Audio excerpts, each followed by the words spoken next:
Hello everybody, my name is Tiffany, I'm the Tipsy Artist, and today we are going live to paint our beautiful farmhouse with silos. And it does say gather up here at the top. I know it's in reverse there on Facebook, but that's what it says. So, and I'm sorry I can't do anything about that, but yes, gather in our beautiful little farmhouse. And let me show you the traceable here. This is how it starts. All right, so we have these awesome traceables now, and they come with graphite paper in the kit. And I go ahead and just place it center right in the middle of the canvas. And with the graphite paper, I always do the shiny side down and then the dull side up. And then I use a little bit of Scotch tape to help secure it. And then I actually like to use a pencil, a colored pencil, that way I can see where I've been. And then I'll trace all over the top. But that's definitely very helpful as you go and do the trace, because a colored pencil will definitely show you where you've been. So I can show you that a little bit more close up. You can see that. Very helpful there. Go ahead and place that right back up there. All right. And then the first step with this, well, that will just look like a pencil graphite transfer on the front. Let me give you an example of what that would look like. This is a different design. But if you like the look of that, this is how it looks in the beginning. So what I have done is I have firmed this up with a Sharpie line. So I just use a Sharpie and I go over the whole thing. And here are the benefits of doing this. It is optional, but I do like it because especially with the lettering, I can do a nice wash over the top. And then of course that Sharpie line will definitely show through the paint. So that's very helpful. And then anytime you're doing a wash with a sky, Sharpie always bleeds through, and that actually works as a nice benefit for you. So those are some of the benefits of using a Sharpie. All right, so now let's go ahead and talk a little bit about our setup here. So nearby, I want to make sure that I've got just some paper plates nearby. And I've got my bucket of water here. It's right back here. And I've got my brushes that come with the kit. Those are all ready to go here. I've got my mama brush, my little buddy brush, and my little bit brush. And then I'm just using a little rag or some paper towels work just fine. And I have all that ready to go. And then of course my paint is also nearby here too. So we've got a nice paint set that comes with this. And to get started, all right, I'm gonna go ahead and start with my mama brush here. And I'm going to go ahead and start to do a nice mix for the background. So what I will need is I'm going to go ahead and use some of this primary cyan blue. And I'm going to go ahead and get this out of my plate. I went ahead and did a big dollop of white to begin with because I use so much white while I paint. But I'm going to go ahead and talk a little bit more specifically about quantity in terms of how much of the other paint that we're using. I'm seeing lots of people. Hello, everybody. All right, so I'm going to take my cyan blue and I'm going to go ahead and do a little squeeze here. All right, just about a pea-size amount, and push that off my plate. And then let's do a tiny amount of some black here too. So again, this is Mars Black. And I'll do just a tiny little pea-sized amount of that as well. All right, so I'm going to take that and put that off to the side. All right, so now I've got my mama brush, and you can add just a little bit of water to this to keep it moist. I will tell you that if you're working at home, you want to make sure and just keep that canvas flat when you add water. You don't want any water runs. So I would actually avoid using an easel if you're going to use the water to blend in with it. All right, so I'm going to go ahead and pick up just a nice little dollop of white. There's a nice visual there for you. That's what it looks like on the front side. Okay, and then just a little touch of that cyan blue. And then just a tiny little touch of the black. So I just barely touch into the black, just a little corner of it.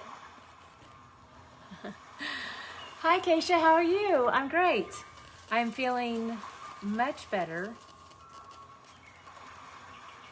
So I had a weird week. It happens to me about once a quarter.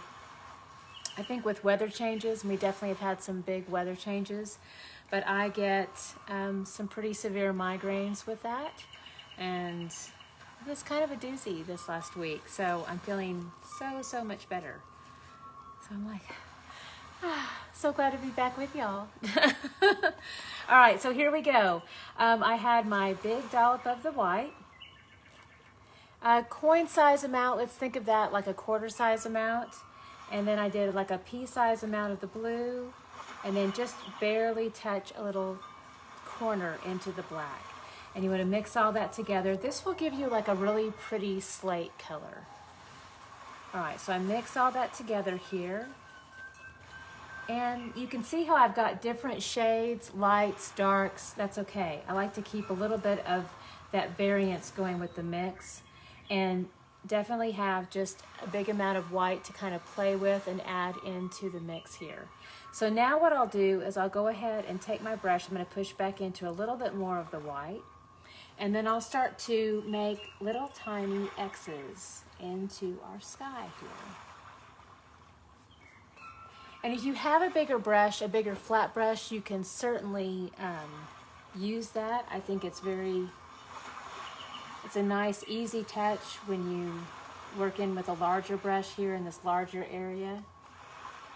So definitely you can switch over to that if you have that. Our kit just comes with this, so I'm going to go ahead and just teach with this so you can see how to work with this one. But yes, and let's see, I see a little comment up here. You're working on a frozen baseball bat. That does sound intriguing.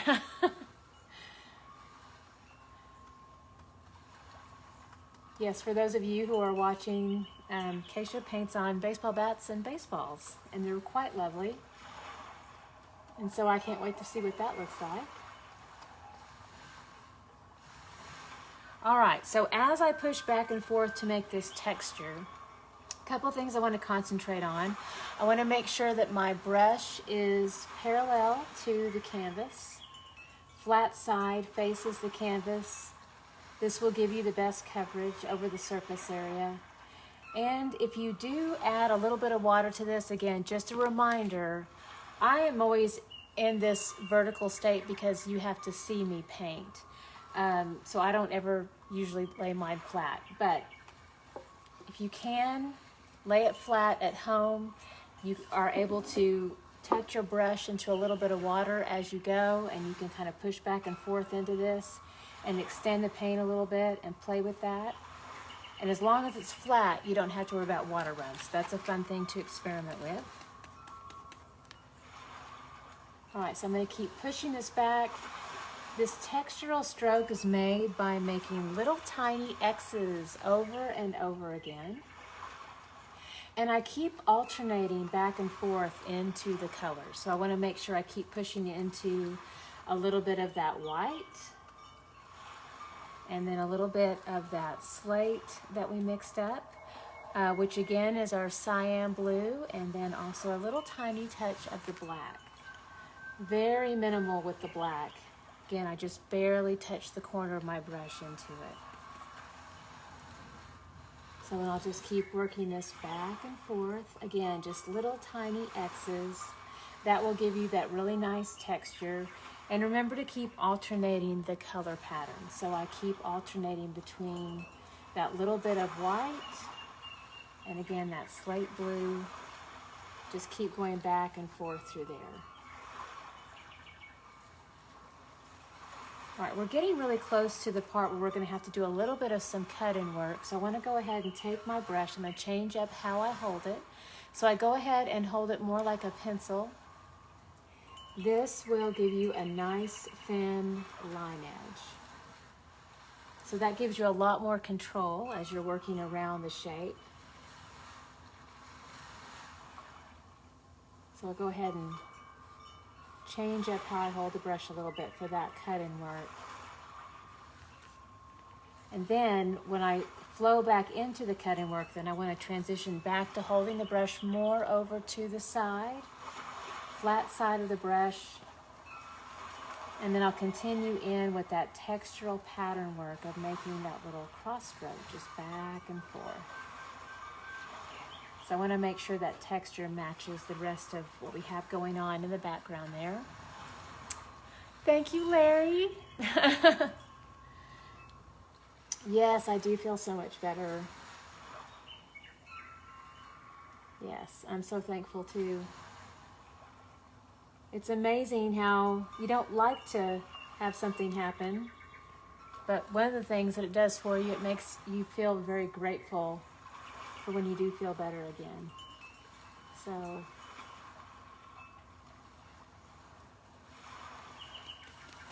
especially when you get a migraine that lasts for 2 or 3 days.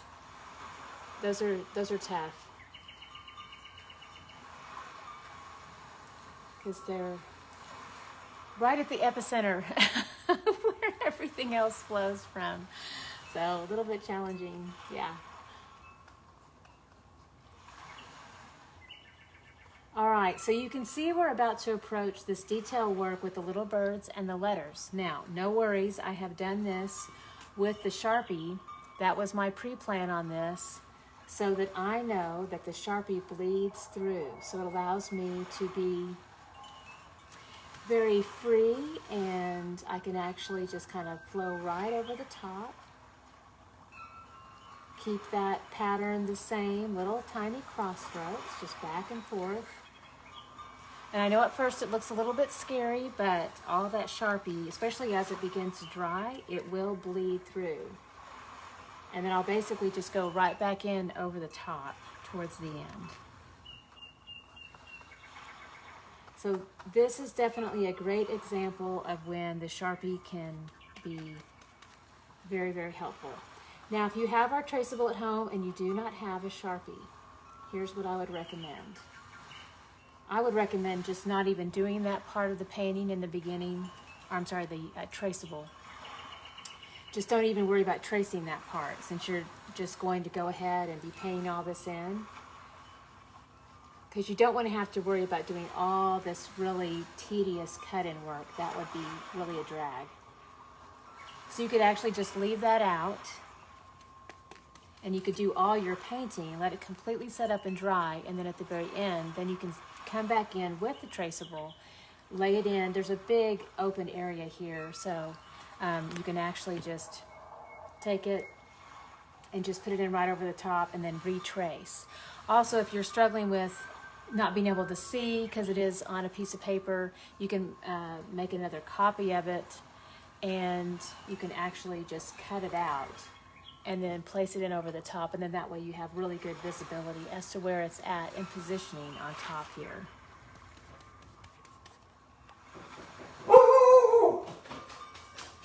And somebody's at my back door and I'm not going to answer because that's kind of weird. All right, so little cross strokes. That's my sweet little doggie. She's protecting me. All right, so again, little cross strokes here, just back and forth.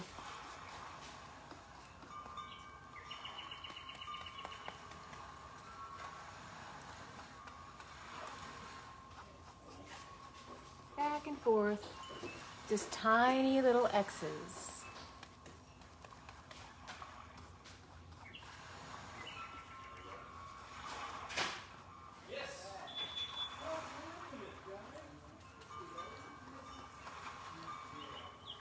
Little cross strokes.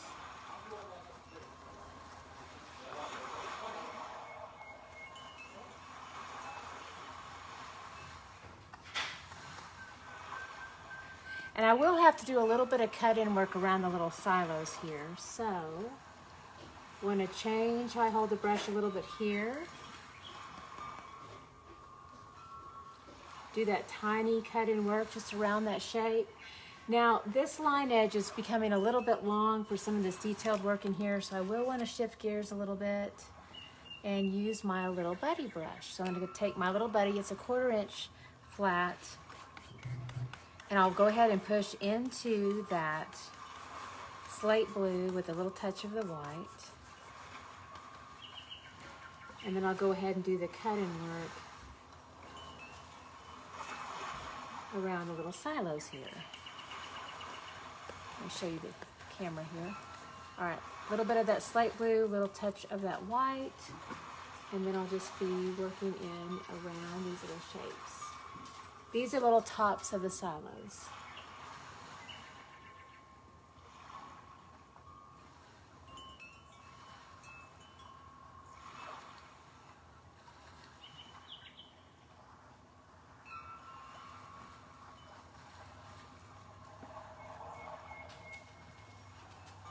And I'll feather it out a little bit too by just making little tiny cross strokes, just back and forth.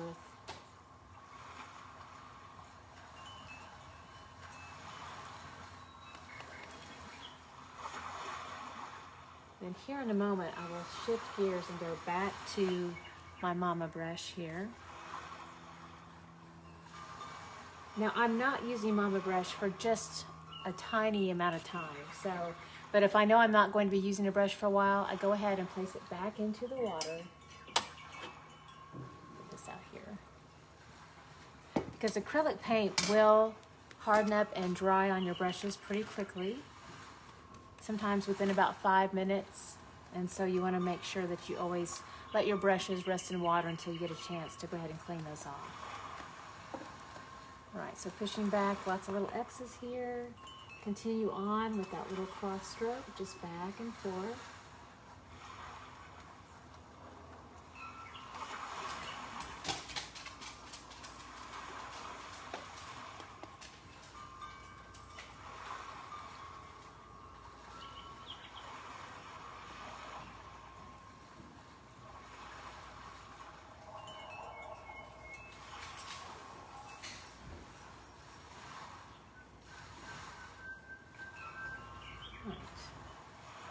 So our sky is looking quite beautiful. Want to make sure I get nice work done here around all the little edges. And you're welcome to go ahead and complete the edges all the way around too. I'm going to come back in and do a few more little crosshatch strokes here. Again, just feels like making little letter X's over the top.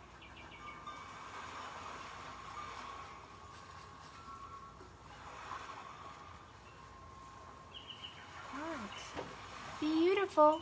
Okay, so my next step, I'm going to go ahead and wash this out. Hi, Rolinda. Yes, I know, you need to be painting.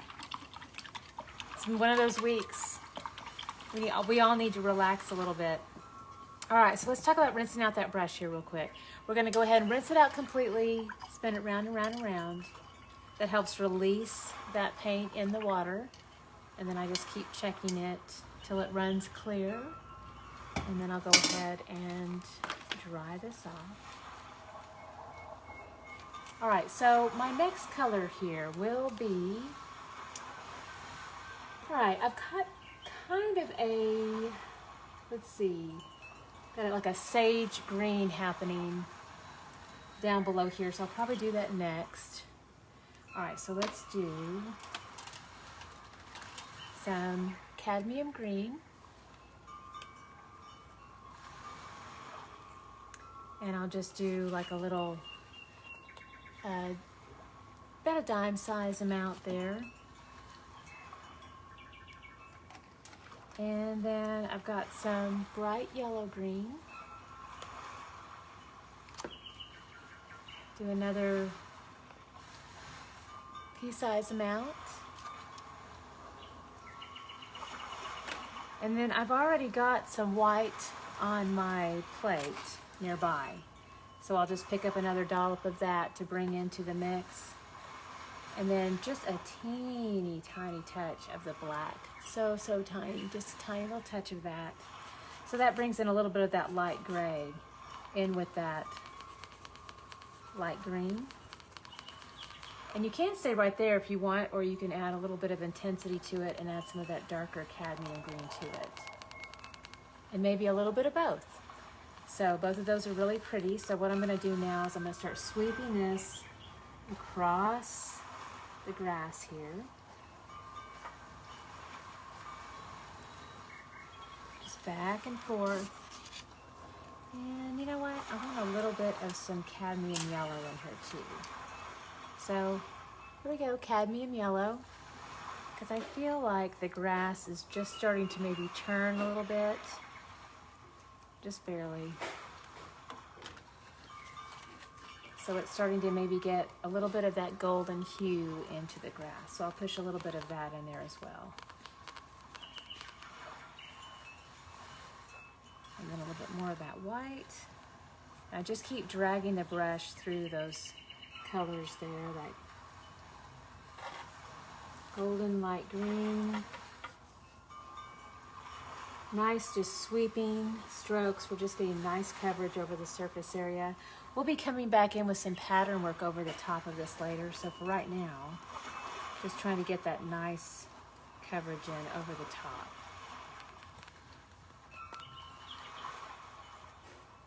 And then I want a little bit more of that gray, so I'm gonna touch a little bit more into the black there.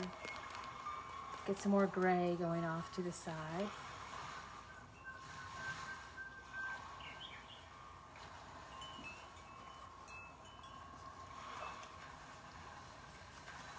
Again, when that gray mixes with those greens, it makes a beautiful sage color.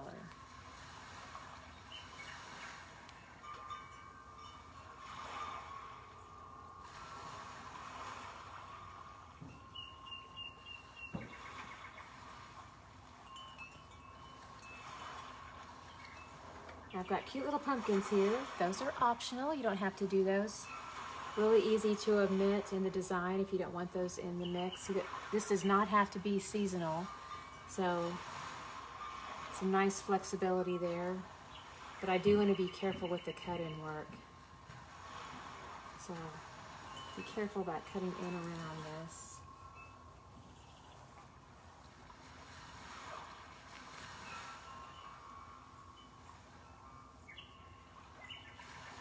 I'll get real close,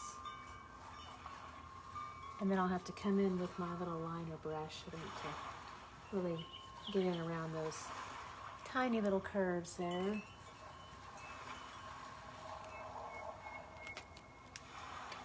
All right, so here is a little bit brush, little liner. I'm gonna do a little twist into the paint. This will load up the brush, but it will twist it into a nice fine point.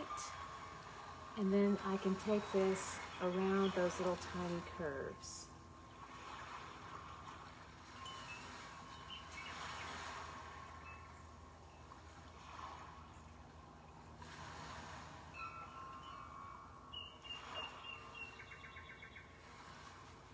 And I'll just use this little liner brush for just that small detail work, just to do the cut in. Just hold it, really comfortable hold, just like a pencil.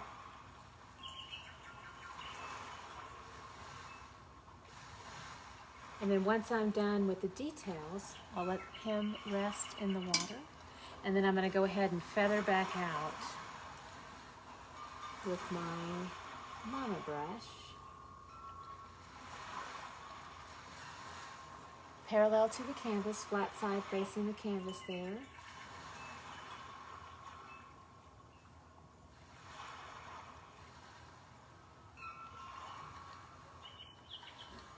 And then just kind of lightly pull this out into the background. Now I've got some Sharpie lines peeking through here, which show me that I had a little bit of some shadow happening in the groundwork. So I'm gonna go ahead and take advantage of this. I'm gonna do one more light wash of wet paint over the surface because I wanna make sure that I've got a blend of wet paint to wet paint. It'll create a nice soft transition for what I'm about to do. So I'll take this nice wet wash of paint over the surface. Coming back in with that sage, which is that heavy dose of gray and those light greens. And just push that in all over the top. So my paint is still very wet. And then I just want to barely touch into that black one more time, where it's a much darker charcoal right there. And then hold it on the line edge. And then just kind of lightly work into that. And you can see how it's a nice soft blend into that wet paint.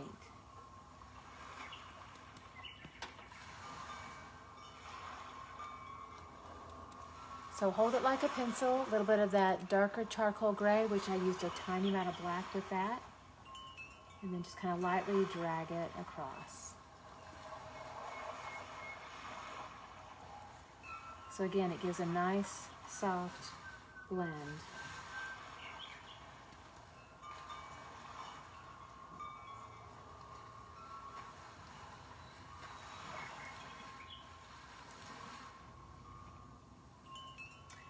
Beautiful. Okay, so next we're working on our beautiful little farmhouse. And it is just a lovely, super, super light gray, because it's almost like the look of an old, distressed white barn. And so what we're gonna do is we'll use our little buddy brush, because we definitely have smaller areas to work into. So I have shades of gray. All right, so I'm gonna do some lighter gray over the front side of the barn. So a lot of white. And then I still have a little bit of this light gray over here to the side, but if you need to pre-mix again, just remember to just barely touch into that black. And then let's go ahead and mix a little bit of that super light gray off to the side. And I'll keep using an alternating mix of both of these, the white and that super light gray. So I'll push into the front here. And again, this is my little buddy brush, which is a 1/4 inch flat.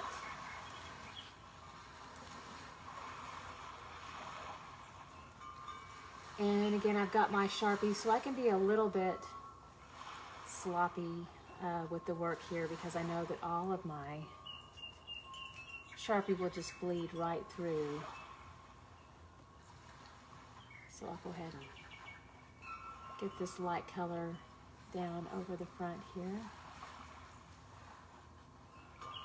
Making sure that I've got good coverage over that area. This will be the front part of that barn. Again, really light gray. Taking a little bit of that white highlight into the mix. And just going ahead and pushing this into the front. Like that there.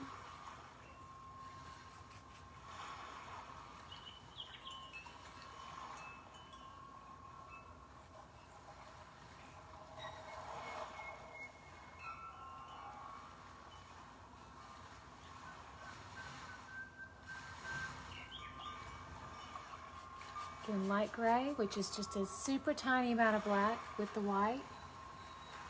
And just push this in over the front.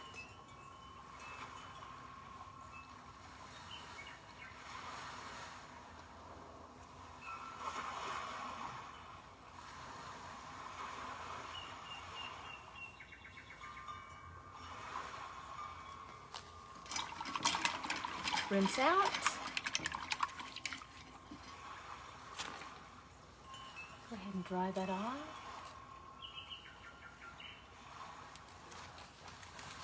All right, now we need to create the illusion of that little bit of just slat work coming through the front. So I want a little bit more of the black just coming into that. So this makes for a darker charcoal gray that I'm mixing up here. So I'm touching into a little bit more of that. And then as I press back and forth, I want to go ahead and give a nice firm pressure so that it creates a nice thin line edge on the edge of the brush. And then what I can do here is I can just go ahead and just kind of run it across. Again, this is that darker charcoal. And it's like just making little bitty dashes that come through. And I don't worry about trying to stop right there at that line, because I know I can tidy back up with the darkness in there easily. And so for now, I'm just going ahead and just making those lines go all the way through. Now I do want to be a little bit more careful when I run into this line. I want to be careful about that. So just nice horizontal lines, again with that charcoal gray. Firm pressure to keep that line edge very thin. And just run that all the way across.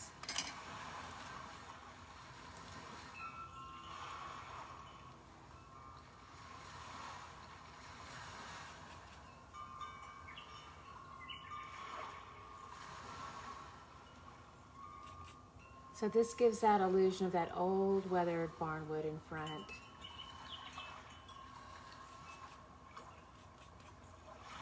We'll do a little bit of that here.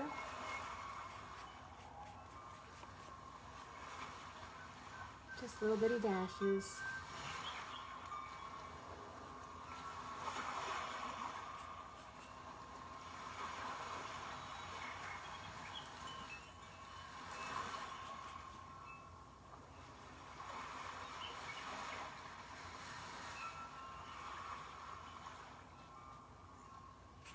And I can be pretty loose with this around the front of the barn. I do want to avoid the flower, since the flower is light. I don't want to make a line through there that I have to deal with later, so I'm going to try to really avoid the leaves and the flower.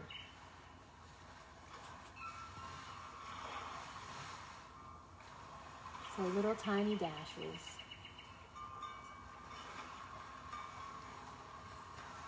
And I'm keeping the darkest work towards the very end, so I just want to do the light work here first.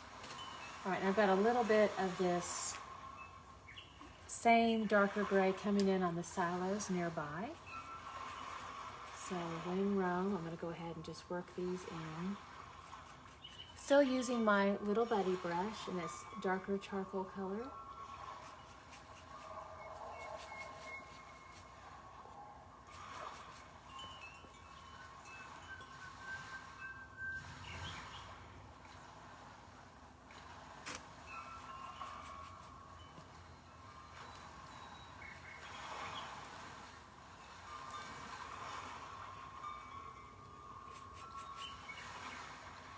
Second one there.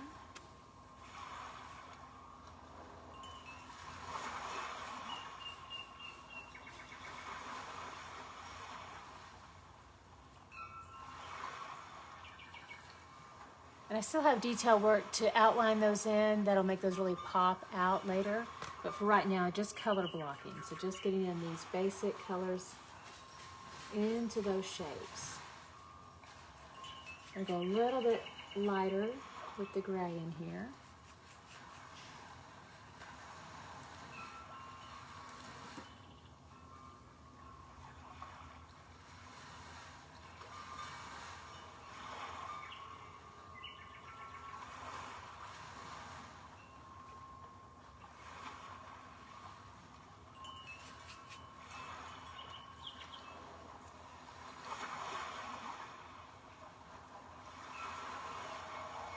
And just kind of do a rough brush into this, slightly overlapping on these patterns in here, because again, I'll work back into those. And I want to make sure I definitely have all my gray work into the background.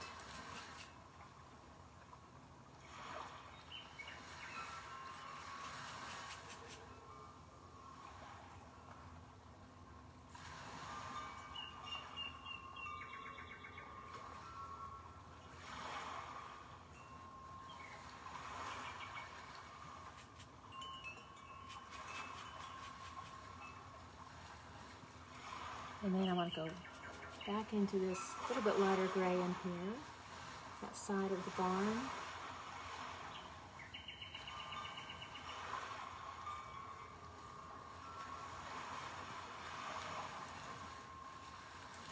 All right, now as we get into this top part of the barn, it becomes a little bit darker, so I add a little bit more black to that, darker charcoal color.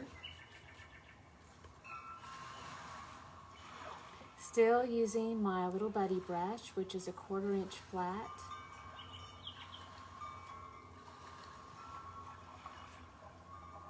Again, a little bit of that Mars black and the titanium white. When you mix these two together, it gives you more of a nice, like a charcoal gray.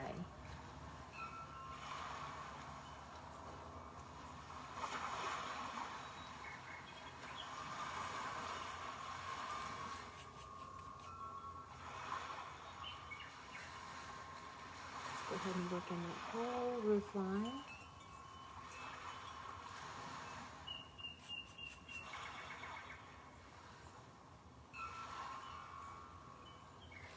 Now I will say, when you're working at home and you're on your dining room table, this is a good area where you can add a little bit of water. As long as you lay it flat, you can add a little bit of water, helps extend the paint.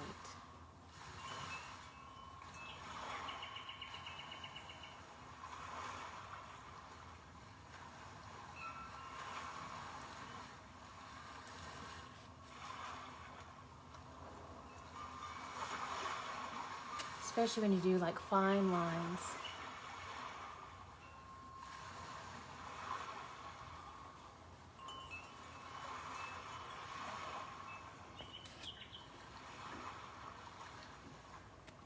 All right, yay, okay. So now I'm gonna work in some of those really pretty light flowers. So I have my little bit brush here and do a little bit of the white, but also just a tiny touch of some primary yellow.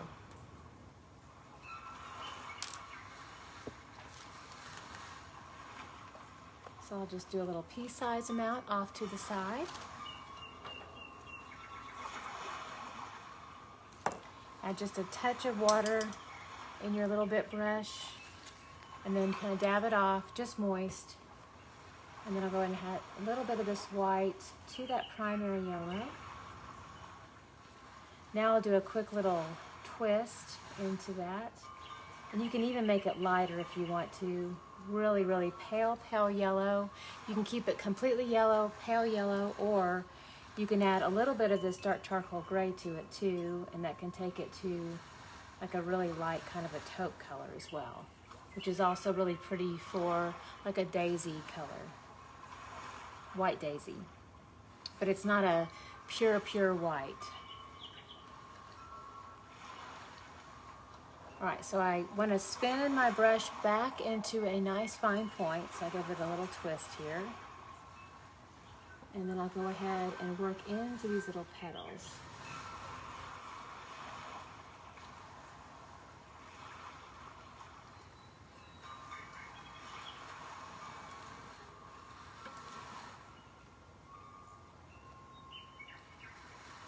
And I noticed in the model over here, I did some roses, or one rose.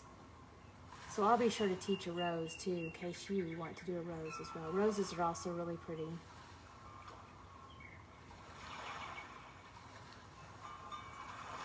All right, so this will be the base of our little daisy. And then I want to do this here so that it's like just making little bit of pressure and just kind of pull into the center, into those little petal shapes.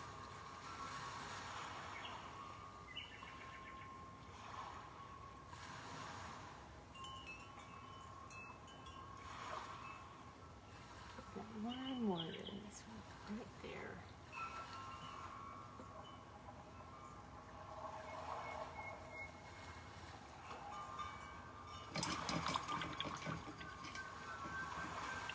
All right, and just for fun, let me go ahead and place down a little rose. I'm gonna do a few little roses off here to the side so we can teach that technique, because those are really pretty.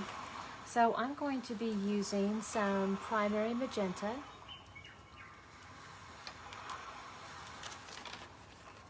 And I just need a little pea-sized amount of that.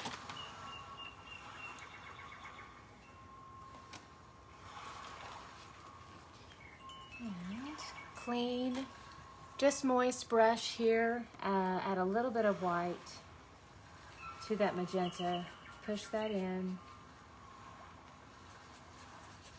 And this will create a really nice light pink.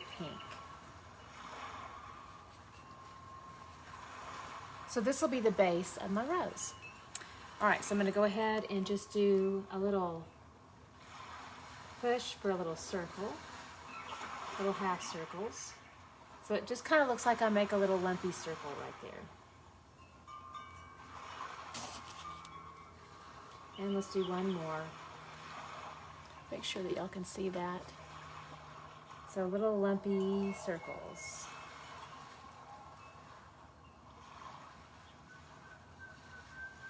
Okay, and then what we want to do is just a tiny little line, white line.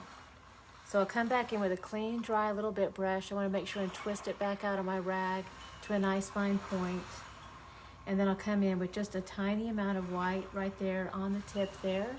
And I'll do just little half circles. Or kind of feels like little parentheses over the top of the rose.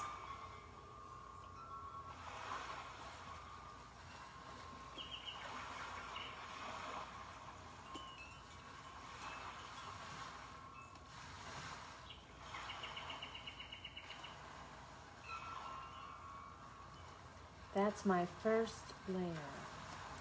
All right, then I'm going to come in with the darkest color over the top. So I wipe off that brush. Then I'll go right back into that magenta that we started with, primary magenta.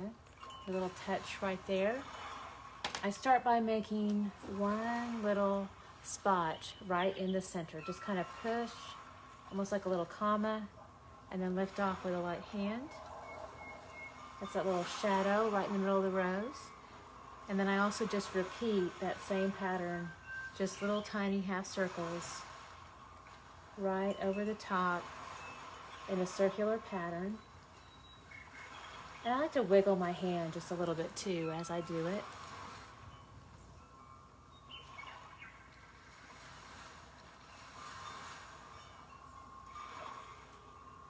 So little bitty half circles there.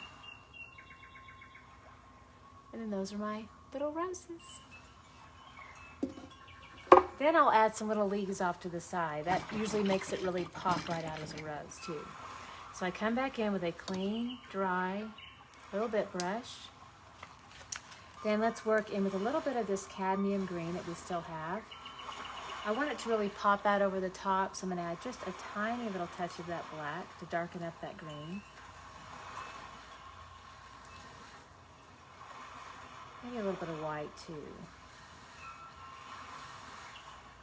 So it'll definitely show up over the top here. Basically gives me a really nice, pretty sage color. Now I'm gonna do a little twist into that. Gives me a nice fine point. And then I like to make just a few little leaves off to the side. So the basic pattern of the leaf, it looks like you make a little parentheses, another little parentheses, and then close that off. And then I usually like to put those in pairs.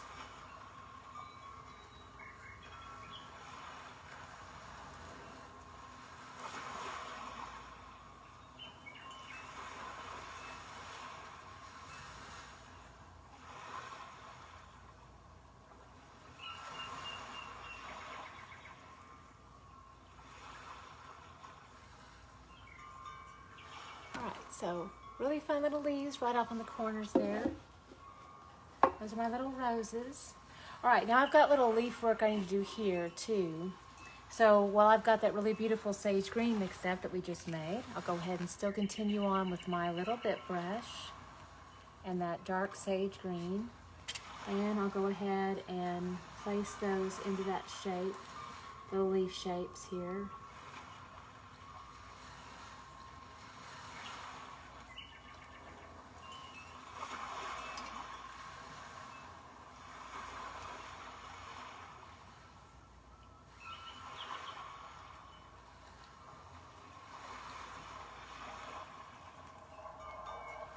And remember to keep twisting into the paint. I twist with my fingertips and that will give me a nice fine point.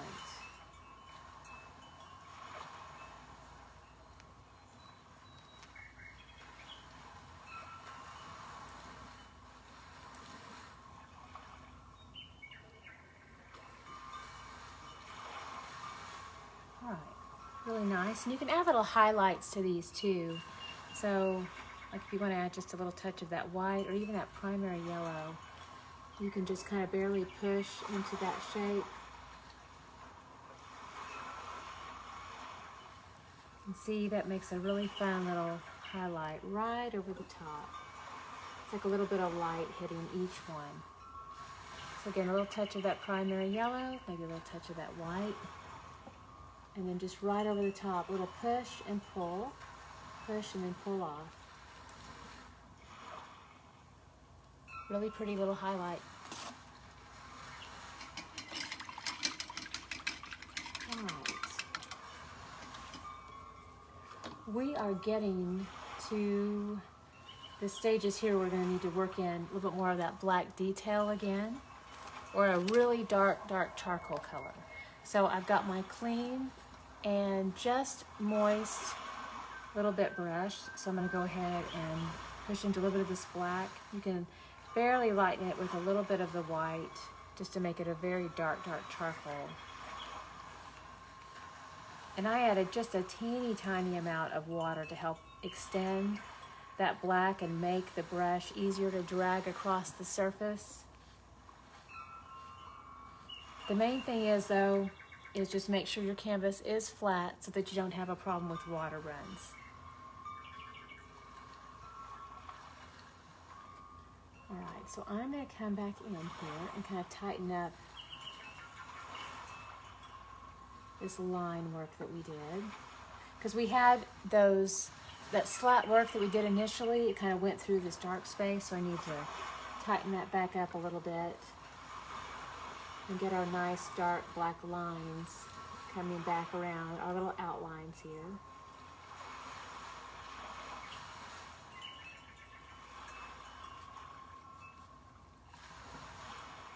Fill this back in.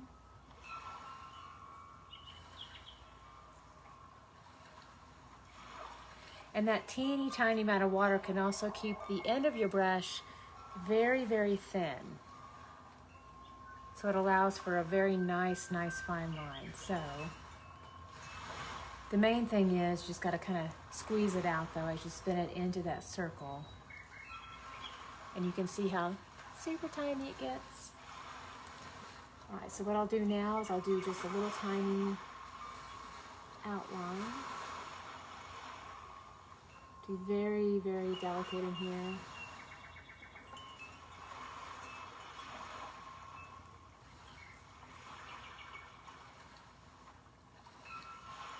Got kind of a black shadow coming through the center.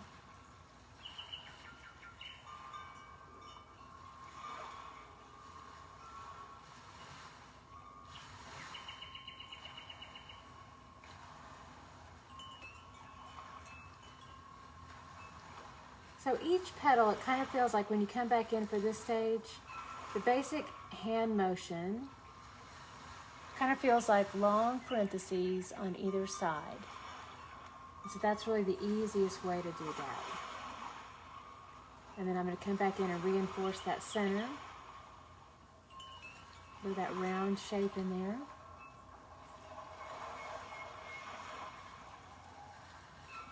And then I also need to reinforce the little tiny windows here with just little black squares.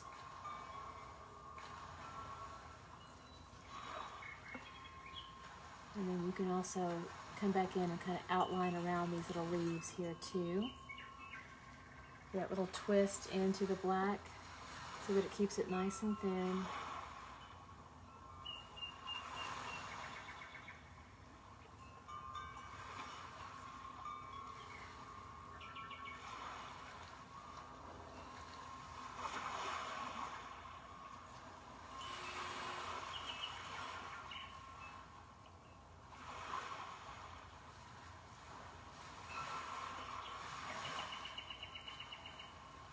So again, each little leaf or each petal, again, feels kind of like making a little parentheses.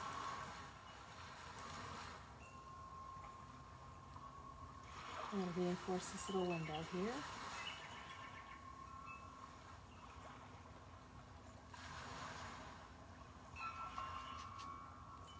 All right, and This is a little bit lighter, add a little bit more white to this because I want it to be a much lighter light gray in here to give that little bit of perspective.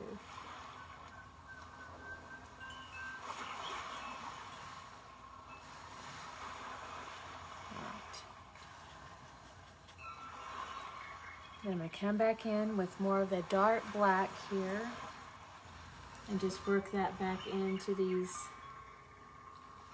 open barn doors.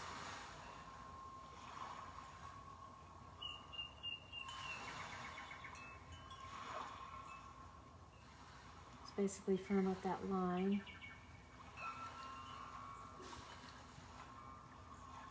And then just kind of fill this back in. Do a little bit of a crosshatch stroke in here, just tiny little X's.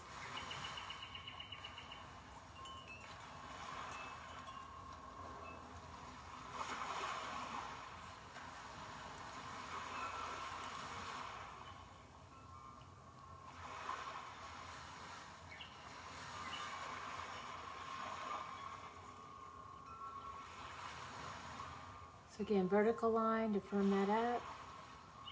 And then just kind of cross hatch little tiny X's in the inside.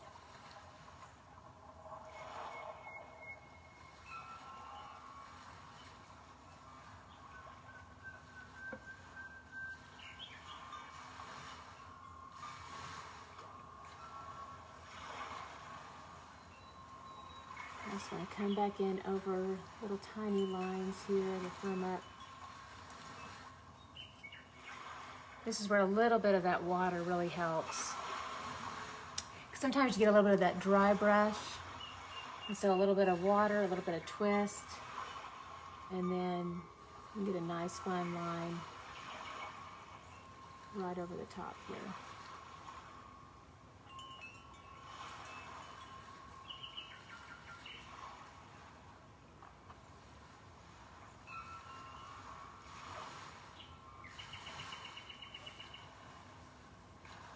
Alright, I still have a few details here to work out with my silos as well.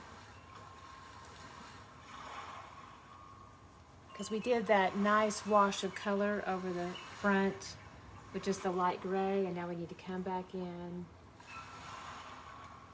with that darker black. Get that roof line back in there.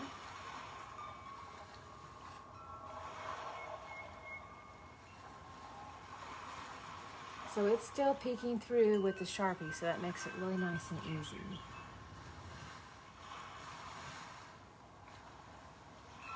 So I really just kind of go over what's already there, which you will have too.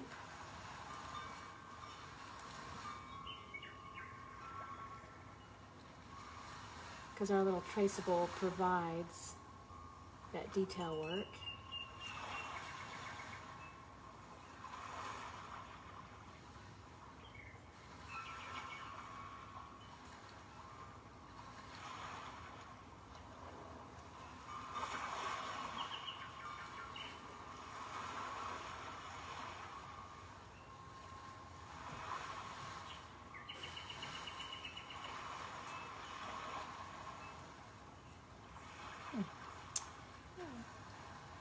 All right.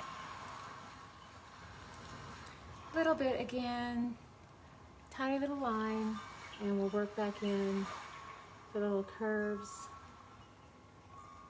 line work of the silo. Get that line back in there.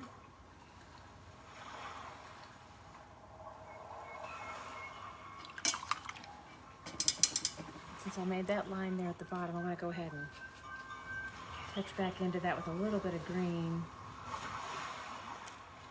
A soft blend back into that.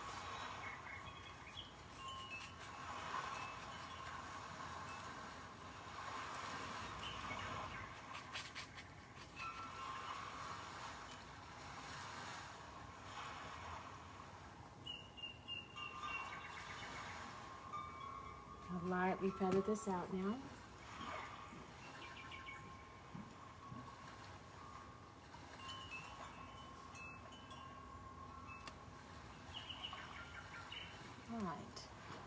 Now, little bitty accents now need to happen. So I'm going to take my same little bit brush and then just barely go back into that slate blue that we had in the very beginning, that darkest shade of slate blue, which is our cyan blue, our white, and a tiny amount of the black. A little touch of that. And it's kind of fun to add a little undercoat of that underneath each one of these little lines in the silo. It gives a fun little metallic feel to it, but in a very pretty way.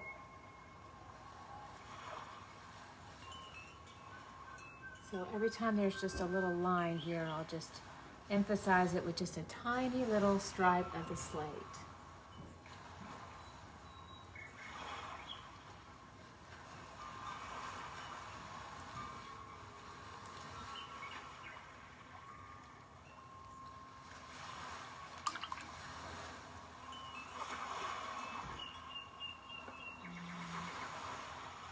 A little bit over into my sky, so what I did there, that happens, little oopsies. So we'll get a little tip there, still very wet, workable, so I just barely touched into the water. Of course you'll want to be flat, and you can actually just lift a little bit of paint right off the surface with just a little bit of water, or also a little Q-tip also really works well in that case too. All right.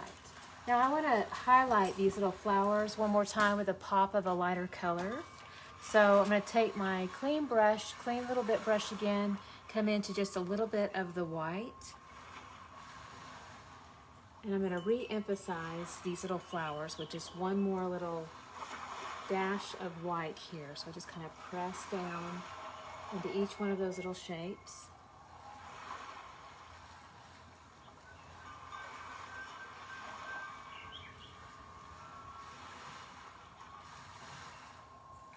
Little touch of white there.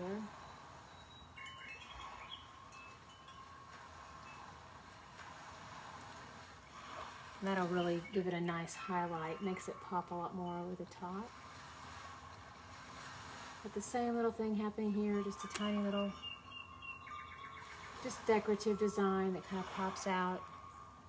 And then again here, just tiny little touches of white.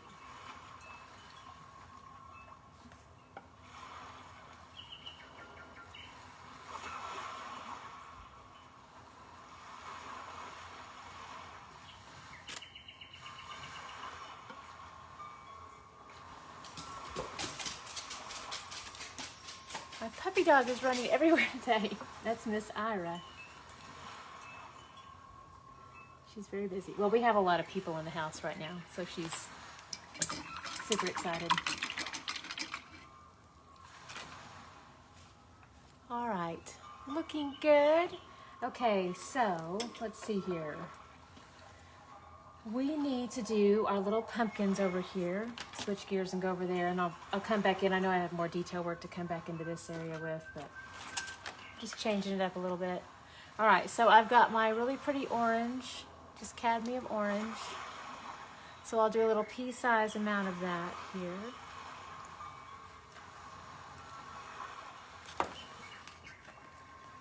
And let's see. If you want to intensify this, you certainly can. You can always add a little bit of the cadmium yellow to that too.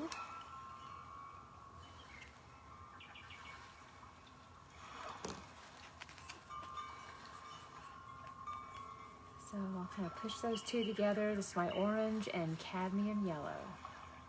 Using my little bit brush, little twist here into the paint. And then I'll go ahead and work this into that shape. These are our cute little pumpkins. Again, these are optional. Certainly on the design, but if you want to keep your painting for more of a look of all year round, then of course you can leave these out. We like to create little fun options like that in the pattern, so it would be really easy to just leave this out.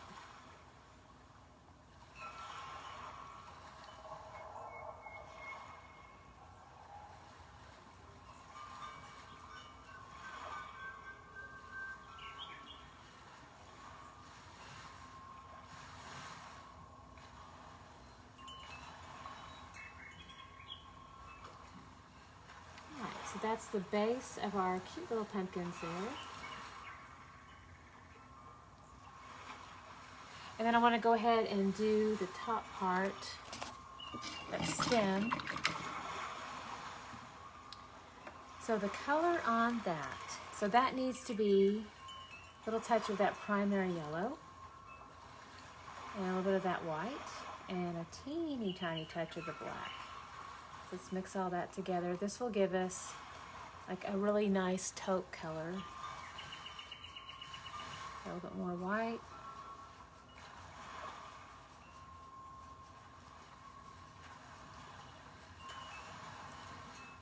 And yellow. So it's almost like a gray mixing with that primary yellow, and then that will give us that stem color.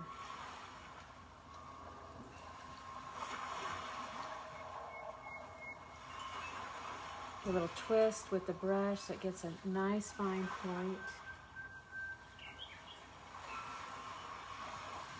All right, and then I'll come back over that here in a little bit with some darker outlines to help those pop out in front again.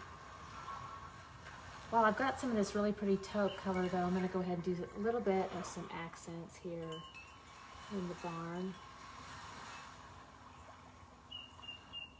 A little tiny touch here and there. Let's get a nice little rotation, nice thin point. And then I'll just do a little sketch of a line. Tiny little sketches.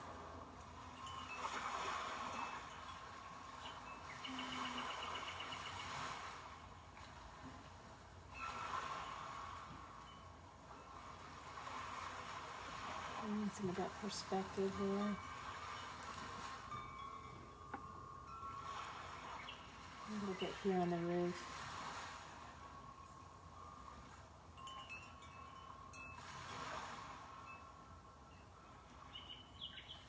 Okay, and then I want just a tiny few more touches of that same thing in the silos. So little accents. This is that taupe we just mixed up, the tops of the pumpkin.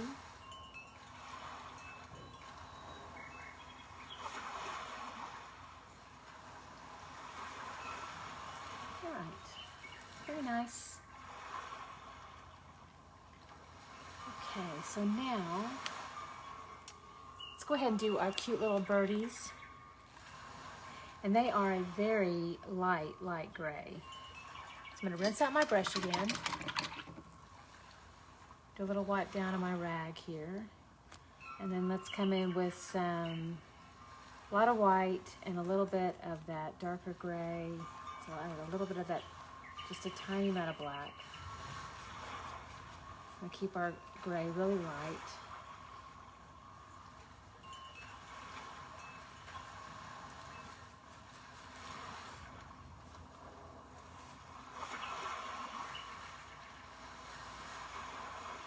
I'll do a little twist into the paint, and that will give me a nice fine point here on the end. And I'll go ahead and just kind of lightly place this in that shape.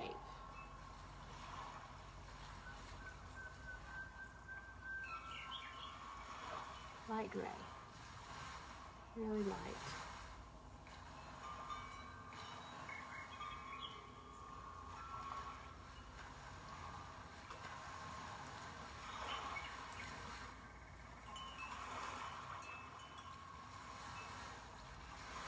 Right, super beautiful. Okay. And then let's do the little details on the birds too. Hello, Shannon. Thank you so much. Yeah, this is a new barn for me. All right, so I'm going to get a really tiny, let's stand it for a second. I'm going to get, I need a tinier handle. Now, I'll tell you what else. The bird eye on this is so tiny. Actually, I might use a nail.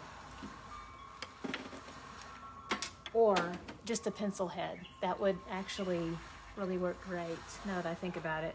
Because a lot of people don't even have a nail, but if you've got a pencil, this is what you could do. Pencil or a nail head, okay? So not the nail head, but sorry, nail point. Okay, so you can just dip this into a little bit of black and see how you've got that little tiny point there of black. So I want to make my little bird eye. See, and I just press straight down. Don't poke a hole in your canvas though. And then that'll just make your little bird eye. Because anything bigger on that super tiny shape, and then it would make this big blob and the eye would look ginormous. So again, it really has to be about that small. So little nail point, tack, or again, just a pencil head would be really nice to be able to just, this is a colored pencil, but again, would work too. Just kind of touch down into it. Make sure it's a sharp point so you can just make that little pinpoint there. All right, so now I'm going to come back in with a little bit brush again.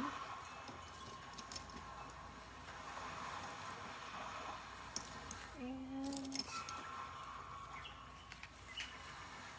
a little bit of water, a little bit of that black paint again. We're going to do little tiny outlines around the bird. So I twist the head of the brush into the black paint, get a nice fine point, and then I just want to barely come around the little outside shape and do my little tiny, very delicate outline. Now, one of the things I'll tell you on this is if this is very intimidating to you, if you have like a shaky hand or something, I would encourage you just to go ahead and come back in with a Sharpie, because they look so similar. And a Sharpie is much easier to manipulate for a nice fine line. And you can even get like a fine line Sharpie. So there's my little outline around these cute little birds. And then I do just a few little wing strokes here. A little bit of water added into the mix too really helps rotate the brush into a nice fine point, helps have a much finer point on the edge. And then in terms of how I hold the brush, I just rest the weight of my hand on my pinky, which really helps stabilize the hand for tiny little areas like this. Doing that little beak right there.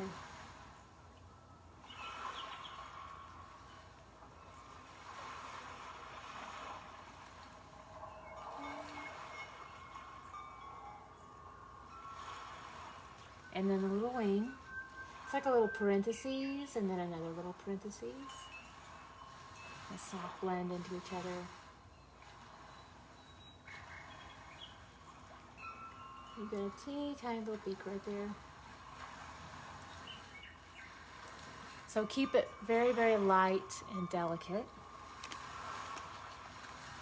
And then same thing with your letters. I would encourage you to possibly use a Sharpie on this as well. The main key though is you want to make sure that your paint is completely set up and dry so that it does not ruin your Sharpie immediately. So Sharpie will just die a sudden and quick death when it hits wet paint. It's so sad. So you don't want that. All right, so we're gonna go ahead and come back in here with our little bit brush. I'm gonna go ahead and use a little brush here and go ahead and come right in over the top.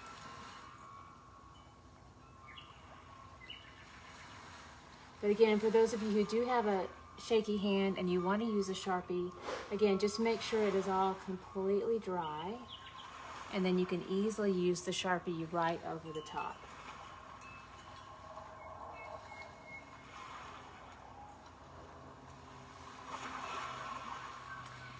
And a lot of patience is needed with our little bit brush and the lettering.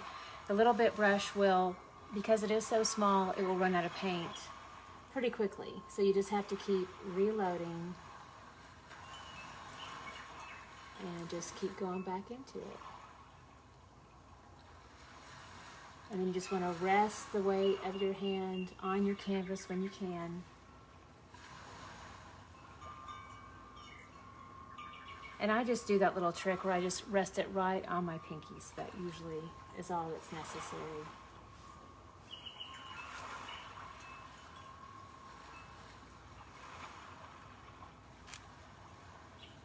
Also, another reminder, in case you're just now joining us, just remember, if you do add a little bit of water, so helpful for extending the black paint and making it so much easier to work with. But just make sure that your canvas is flat. Because most people, especially beginners, they will add too much water. They don't mean to, but they do, and then they end up with a nice water run that goes all the way down. Actually, not so nice, but looks kind of like a lovely mascara run. So, but very preventable if you just place your canvas flat.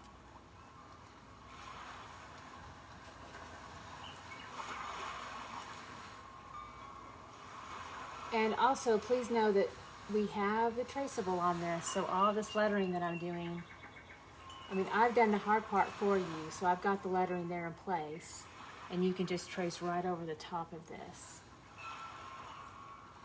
So as another step too, you can come back in with your traceable right over the top of the dry paint, and then you can place the traceable and the graphite paper right over the top,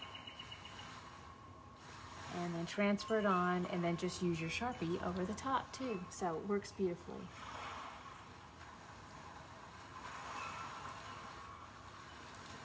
Also, on loops of your letters, make sure that you go more on the outside of the loop always, so that you don't close off the loop.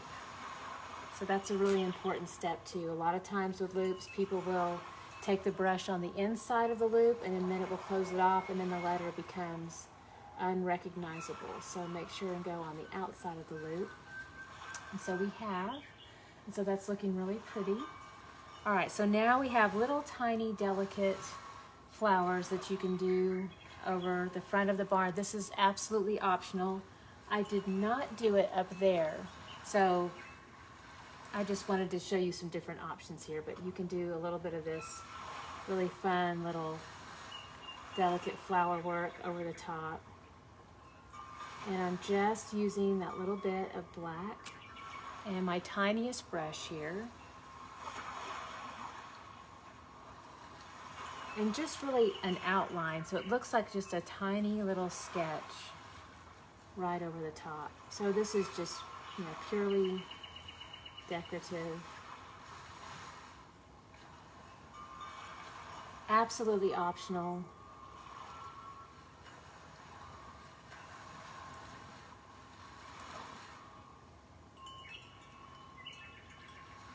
It's kind of fun. Or if it's too busy for your taste, then just leave it off. Keep it really simple. So that's up to you.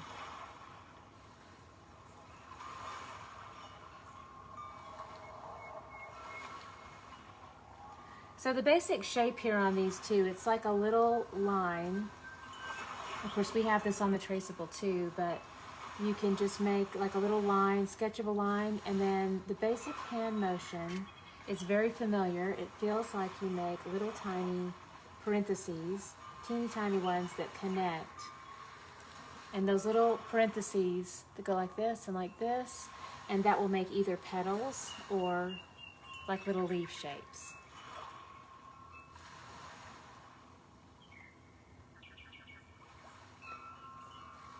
All right, so this is looking awesome. Okay, so I need to make my little pumpkin stems pop out again.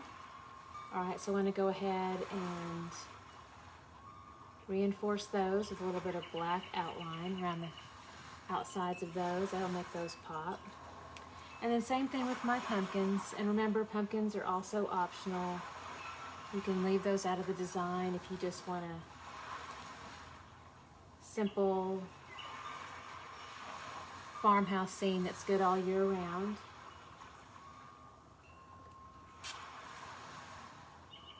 See, and once I do that little black outline, that really helps this pop right out over the front again. A little bit of water with my black, Helps make that a very thin line. That detail, it flows a lot easier on the surface area.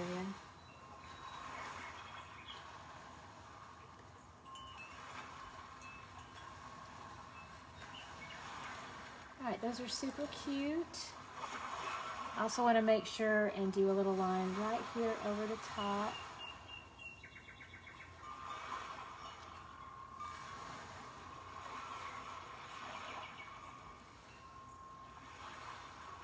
But here. And let's see, one here too.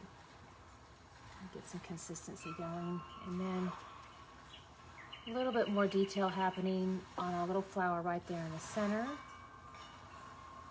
So I've got a little bit of water with that little bit of black. And I'll come in around those little petals.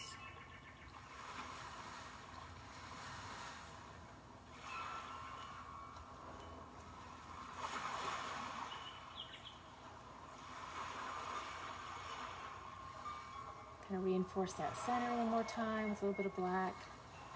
Tiny little dashes all in a circle. And then we're done. Okay. All right. Now I've got some fun little flowers that are happening. Again, you can leave it just plain if you want, or you can add some of those details in there. So I'll show you how to do that. So we want, let's load up with more green. So we have, all right, a cadmium green. I'm going to do like a little pea-size amount. And then let's get some more of that bright yellow green. Get another pea-size amount there.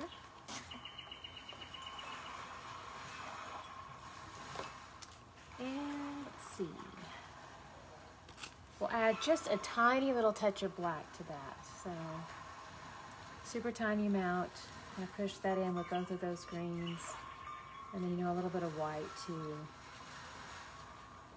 So that softens it up a little bit. So this will push us into a nice sage. We'll get that sage mix happening again. So again, my little bit brush. And then I'm gonna add just little blades of grass. So I'll start with the lowest part and I'll just kind of pull up a little bit of a curve. And I'll put those in groups, you know, just a few little clusters there. Just kind of randomly place these throughout our little field.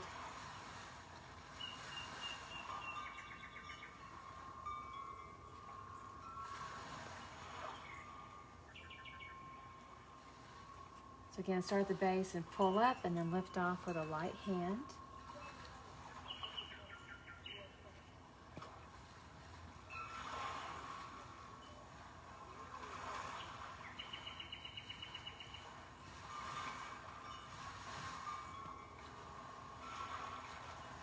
And as you twist back into the paint, I definitely want to twist back in to where I get a nice fine point again, because that will make, see, I didn't do it there. I got a little bit of a hurry.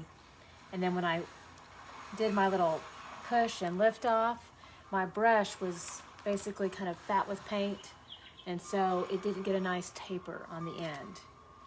So no worries, I can go back over it. If that's what happens when you get in a hurry, you don't taper your brush every single time.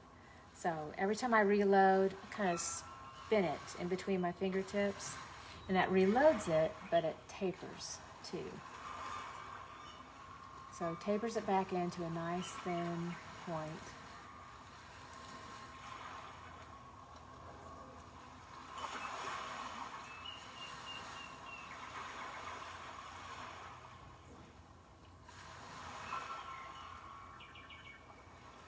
So that's a fun way to do grass too, and you can do a lot more grass than this if you want, or you can keep it kind of minimal like this too, so that's up to you.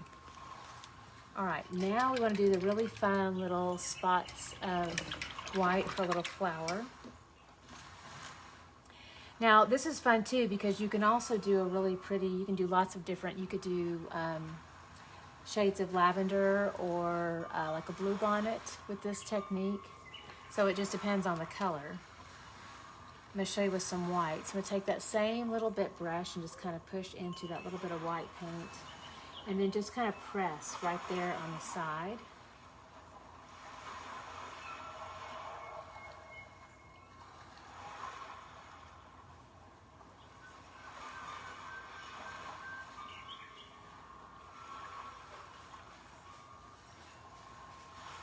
And then as I go up, I'm just kind of pressing. It's making little tiny impressions.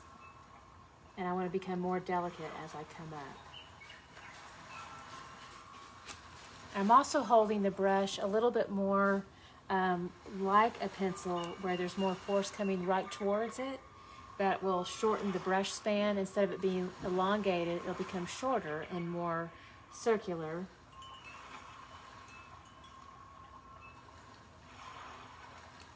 And so it just creates this fun little texture. But I do bring it up to more of a fine point. And then I also kind of want to hit it on like little diagonals, kind of coming out to each side.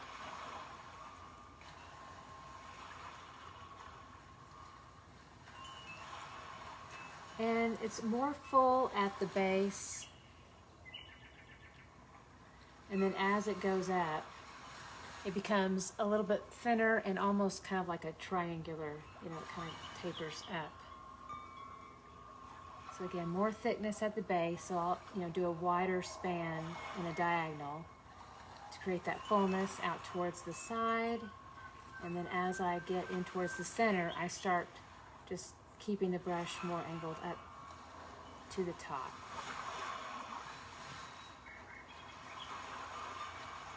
So more out to the side, and then as I get closer to the top, then it's kind of going a single file line right up to the tip top there. Gets thinner.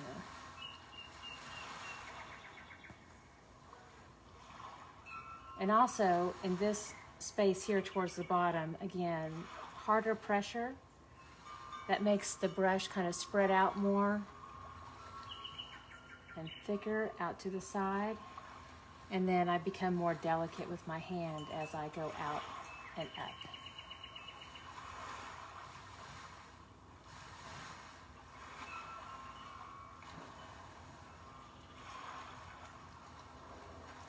So harder pressure, more out to the side, and then start going up and more delicate. And then if you want, you can add some different colors to this too. So, you know, I'd mentioned a little touch of that cyan blue. Just a teeny amount of that accent. Just bring that in over the top, and that almost makes it look like a little blue bonnet happening there. And it just adds right into that texture. You know, or you can add a different color, like let's just push in a little bit of that primary magenta. You kind of touch into that white, you get a nice little soft blend, while some of that magenta remains really prominent. So it's like you've got lots of different fun colors happening there. And of course my brush has a little bit of that blue on there too, so you're getting all kinds of colors happening in this one. And as I come back into it, it's almost looking like a little bit of a lavender, because now what's happening is my primary magenta is mixing with my blue, which gives us kind of a purple look.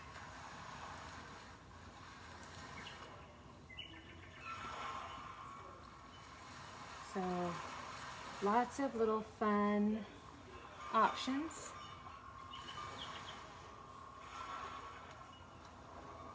You can be a little bit more minimal with that color in there. Or you could just keep it really light and pretty, like a light yellow, if you just wanted a little bit of a light yellow coming in through here too. Just little touches.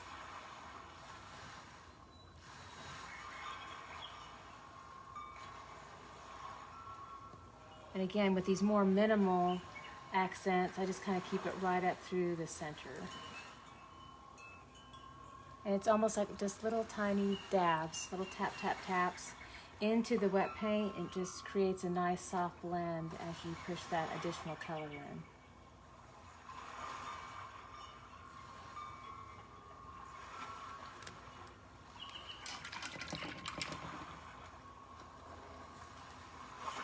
And then I'm going to take a clean brush, come back in with a little bit more of that green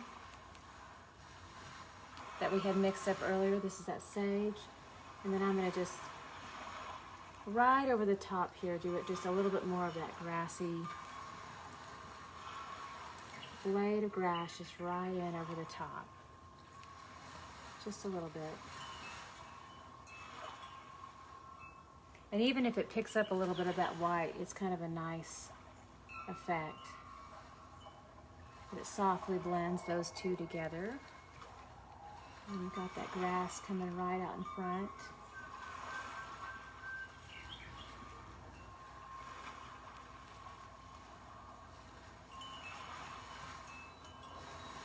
Just little soft curves, and then lift off with a light hand.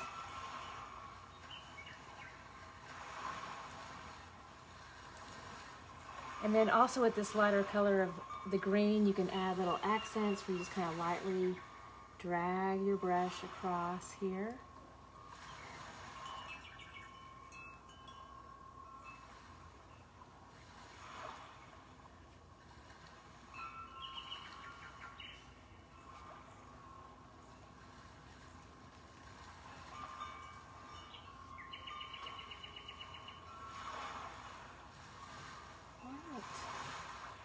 I think we're looking pretty done. Pretty sure. Very nice. The only thing left now, of course, is this signature. And you want to make sure that you let it completely set up and dry. If you are using a Sharpie, it's really easy to sign with a Sharpie. Or you can just use your little bit brush and of course just hold it, make sure your canvas is flat. Add a little bit of water, make sure and twist through every single time so you get a really nice fine point, and then you can do your little signature there at the very end. But that is it. So we are done with our beautiful painting. So thank you so much for joining us today, and I think I'm coming back again tomorrow. So we'll be doing a lot of painting this weekend. I think we're doing the jack-o'-lantern tomorrow, so it's super cute. And let's see if I brought it nearby. Oh, I have the trace nearby, so y'all can see. Isn't that cute? All right, so I've got it all loaded up, ready to go. So we're doing that tomorrow. But yes, thank you again for joining me. You can find everything that you need for the kits online. We provide everything that you need. That's at tipsyartist.com. And we just thank you again. Look forward to seeing you soon.